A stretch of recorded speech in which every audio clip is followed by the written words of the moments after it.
السلام عليكم ومرحبا بكم شهوات أحمد، نتمنى يا ربي تكونوا كلكم بخير وعلى خير. اليوم غنوجد معكم طنجية طيبة في الكوكوط.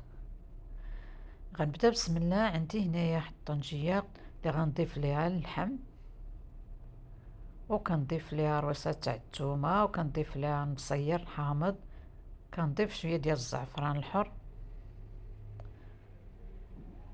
كنضيف واحد المعلقة ديال السمن مذوب، وكنضيف الكمون، وكنضيف القزبر يابس،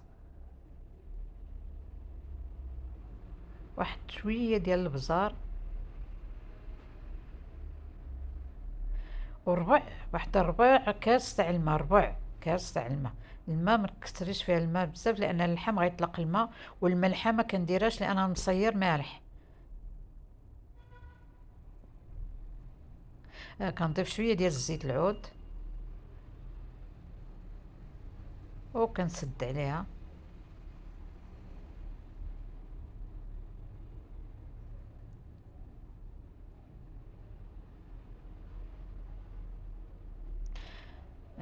عندي هنايا الكوكوط اللي ضفت فيها الماء، وكنوضع الطنجيه وسط الكوكوط، وكنسد عليها الكوكوط، نحطها فوق البوطه. بعد ما طابت الطنجيه دابا غنحلها. كنزول لها الكاغيط،